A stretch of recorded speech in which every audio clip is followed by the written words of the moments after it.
Hey y'all, I'm back for another video. Yes, I have the same shirt on.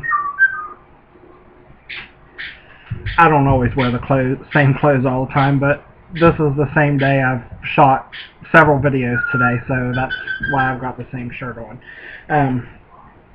This one I wanted to go over the list of things that has to be done per my bariatric team. My insurance right now, because I'm not able to work, I've went back to college full-time for the time being until after I have my surgeries, because I've got one more surgery to go through besides gastric bypass, but that's a totally different story. Well, the gastric bypass, and they're going to fix the hernia at the same time, but there's another surgery than that. But anyways, this is the list of things that has to be done per the bariatric weight loss surgery department. I don't know if it's like mandatory by state government. I don't know how that works, but my insurance, I have it's like Aetna Better Health of West Virginia. So what they require is 6 dietitian visits. I have to keep 6 months while I'm going to the dietitian logs for those 6 months of exercise at least 45 minutes for at least 45 minutes 3 times a week. So I keep track of that on a calendar that my dietitian has given me. Now, I am 3 months in, so well, first off, here's a list of everything that is required through them, through the bariatric team. First is attending an information session.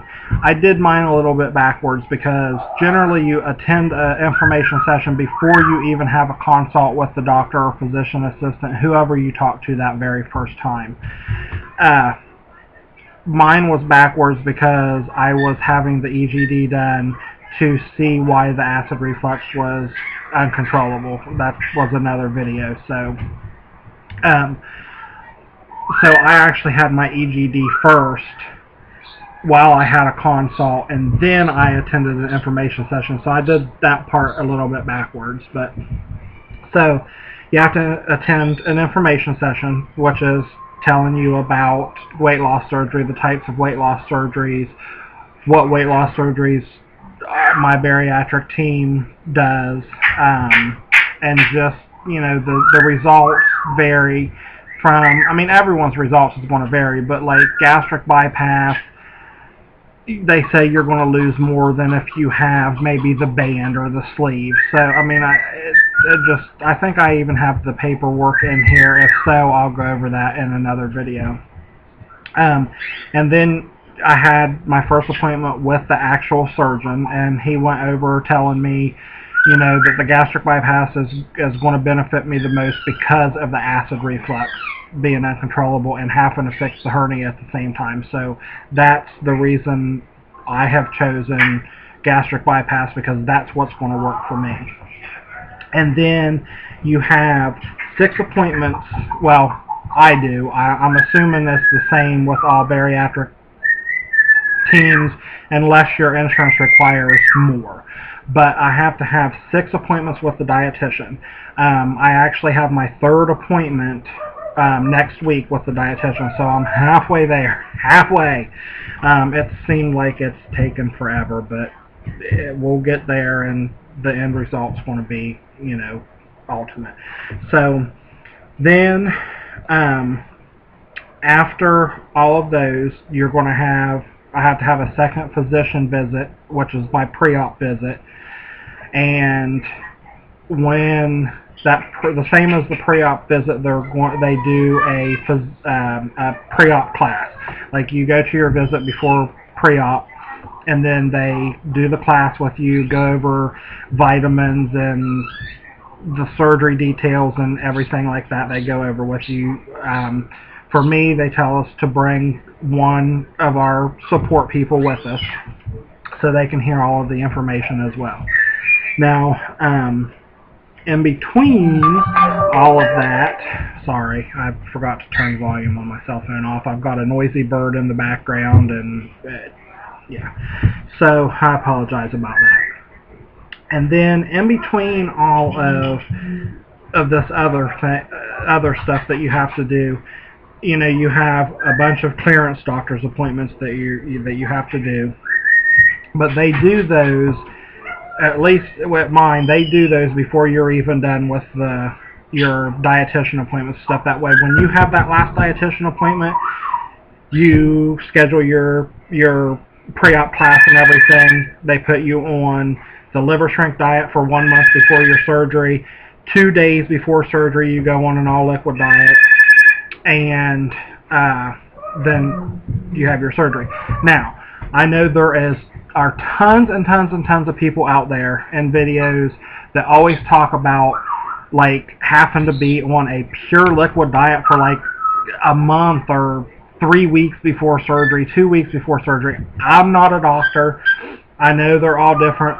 Mine is not an all liquid diet. It is a liver shrink diet, but it is for 1 month prior to surgery, and it is not complete liquid. Like, we eat meat and carbs and everything, and in another video I'll go over what my diet is going to consist of. So hopefully maybe some of your guys' diets will be the same, because being on a pure liquid diet, I mean, yes, we can push through it. We're strong people. You can do it. If you have to do it, you can do it. Just think of the tool that we're going to have and the end results. So I'll go over that in another video. But the required referrals is like the clearances from different doctors. One of them is cardiac clearance.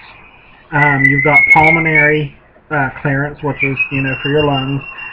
Psychology appointment, which my psychology appointment is actually tomorrow. I'm kind of nervous about that. I don't know why, but I guess because I've never talked to a psychologist or whatever before, but I'm not crazy, so, Anyways, and then there's testing that's required as well that they do. Abdominal ultrasound, which I already had mine back when I had my gallbladder taken out. They'd done an abdominal ultrasound, so I don't have to go through that again, because it's been close enough that they're just using that one for this. And then a pulmonary function test. I'll go over that in another video of how that goes through and everything. This, I just want to tell all the different things, and then I'll make a video for each thing of my experience, how it went. Arterial blood gas draw, the extensive blood work. I mean, they take like tons of blood, tons of blood. It never seemed like it was going to stop. I mean, I've had blood drawn many, many times, and this time I was like, am I going to have any blood left when you're done? And then they do a urine, nicotine, and drug screen to make sure. My bariatric team, if you're a smoker, you have to be completely quit smoking before the surgery. They will not even do the surgery if you're a smoker. And of course, if you're on drugs, they're not going to do the surgery either. And then the EDG. See, it's right here on the paper. I've been saying it wrong. EGD. It is actually EDG. I know I always get it confused. I don't know why.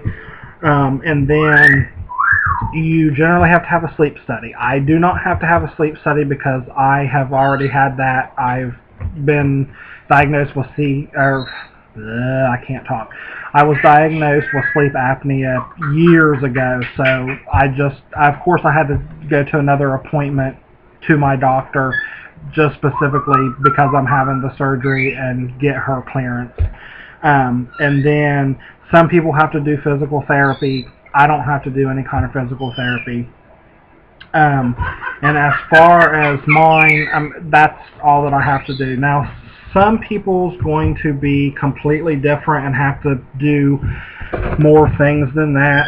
I know we talked about in the introduction to the surgery class that we had to go to, orientation.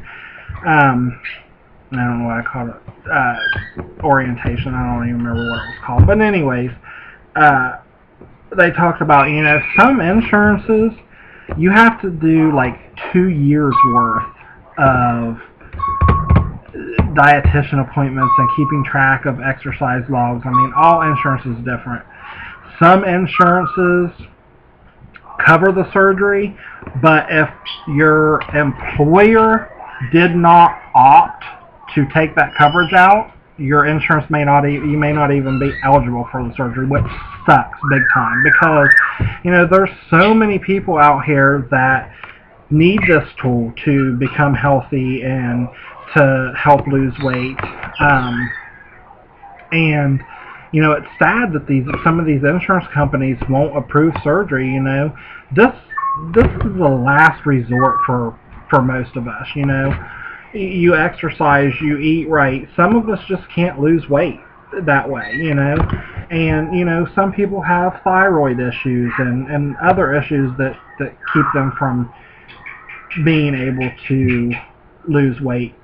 So, you know, for an insurance company to turn down someone for this type of surgery is just, it's absurd to me. But, you know, it's just crazy all the way around to think that an insurance company would not approve someone for this surgery, or an employer would opt out for that part of the insurance so it wouldn't cover it as well.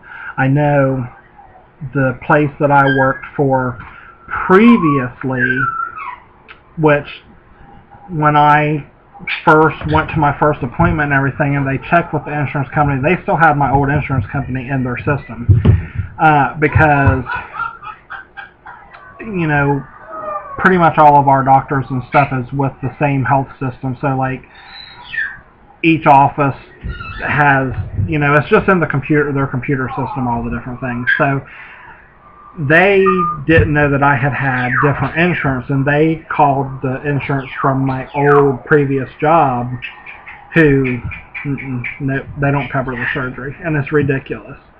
But it is what it is, you know.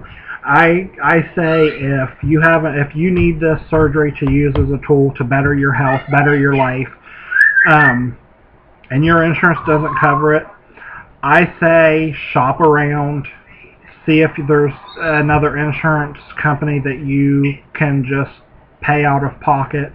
I know, yes, that's going to be hard for some people because, you know, we're not made of money. But, you know, if this is the last resort, then do what you're able to do, you know. Maybe a family can help out, and I know that's hard for people to even ask for help sometimes, but even if you can change your insurance long enough to go through and get the procedure done and then change your insurance back, you know, this is a lifelong journey, life-changing for the better, you know. And yes, it's not all fun and games. We changed the way we eat, we changed our whole lifestyle. So, you know, many times, and I've said it before, people hear weight loss surgery and they say, oh my God, you're taking the easy way out. No, it's not easy. It's just merely a tool. We still have to work hard. We have to change our eating habits. We have to still exercise.